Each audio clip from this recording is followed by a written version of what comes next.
دوستو بگ سوچوں میں خوش آمدید۔ دنیا میں ایسے سینکڑوں حسین ترین مقامات ہیں جو زمین پر جنت کے مترادف ہیں۔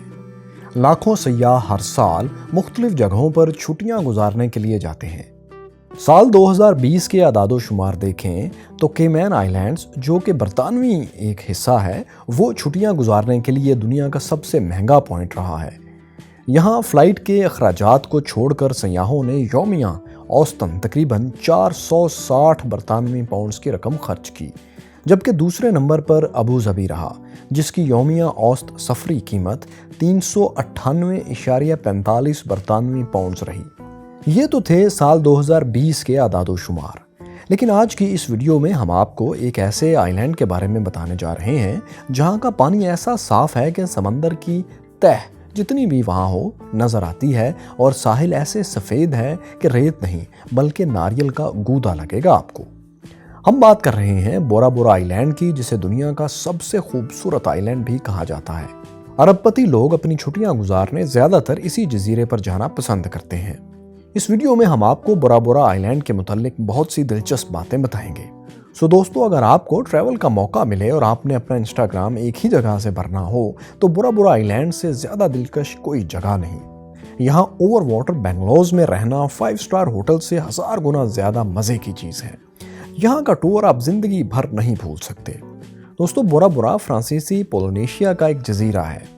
فرانسیسی پولینیشیا 118 جزائر پر مشتمل ہے، جنہیں 5 گروپس میں تقسیم کیا گیا ہے۔ جنوبی بحر الکاہل کے وسط میں سوسائٹی آئی لینڈز واقع ہیں۔ یہی آپ کو آسٹریلیا اور امریکہ کے درمیان آدھے راستے پر بورا بورا کا جزیرہ ملے گا۔ بورا بورا نام سن کر آپ کے کیوریس مائنڈ میں آیا ہوگا کہ یہ کیسا نام ہے، اسے بورا بورا کیوں کہتے ہیں؟ تو دوستو، بات کچھ یوں ہے کہ اصل میں اس جزیرے کا نام پورا پورا تھا۔ اس کا مطلب ہے فرسٹ بورن۔ پولینیشیائی آبادکار جو جزائر پر رہتے تھے، انہوں نے اس کو پورا پورا کا نام دیا تھا، لیکن جب یورپی آبادکاروں نے اس جزیرے پر آنا شروع کیا اور انہوں نے یہ نام سنا تو انہیں لگا کہ جیسے یہ بورا بورا کہہ رہے ہیں۔ بس تب سے یہ نام پورا پورا سے بورا بورا آئی لینڈ میں تبدیل ہو گیا۔ مائی کیوریس فیلوز، بورا بورا ایک چھوٹا سا جزیرہ ہے جو صرف 6 مائلز لمبا اور 2 میل سے تھوڑا سا چوڑا ہے، لیکن جب بات آتی ہے خوبصورتی کی تو خوبصورتی میں یہ دنیا کا نمبر 1 آئی لینڈ ہے۔ یہ جزیرہ 3 دیہاتوں پر مشتمل ہے: اناؤ، فانوئی اور ویتاپے۔ یہاں کی مقامی آبادی تقریباً 10,000 کے قریب ہے۔ اس چھوٹے سے جزیرے پر پبلک ٹرانسپورٹ موجود نہیں، اس لیے یہاں آپ یا تو پیدل چلیں گے یا پھر کار، موٹر سائیکل وغیرہ رینٹ پر لے کر سفر کریں گے۔ 19ویں صدی میں پروٹسٹنٹ مشنریز نے اس جزیرے پر قدم رکھا اور ان کی موجودگی نے یہاں مذہب کو بہت تقویت دی۔ اسی لیے آج بھی عیسائیت اس جزیرے کی ثقافت میں ایک اہم کردار ادا کر رہی ہے۔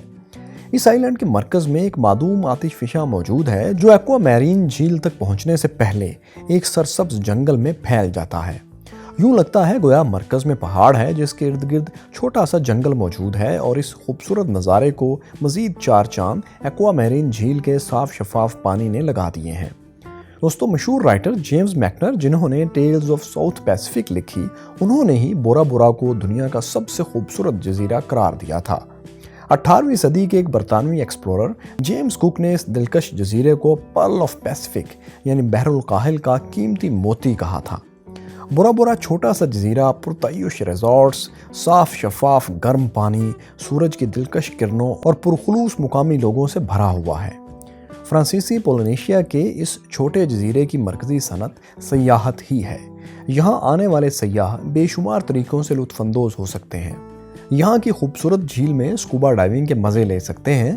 سنوکلز یعنی غوطہ خوروں کے لیے بھی یہ جھیل کسی جنت سے کم نہیں ہے۔ اس جھیل کے اندر کوریل ریفز موجود ہیں۔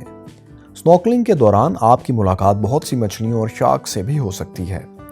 جی ہاں دوستو، یہاں شارکس بھی موجود ہیں، لیکن آپ نے گھبرانا نہیں، کیونکہ بورا بورا کی یہ شارکس خطرناک ہرگز نہیں۔ یہ سب جھیلوں کے نیچے رہتی ہیں اور لوگوں کی موجودگی کی عادی ہیں۔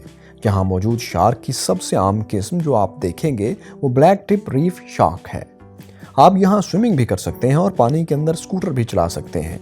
یہ تصویر جو آپ سکرین پر دیکھ رہے ہیں یہ انڈر واٹر سکوٹر کی ہی ہے، لیکن اگر آپ یہ سب نہیں کرنا چاہتے تو اور بھی آپشنز موجود ہیں۔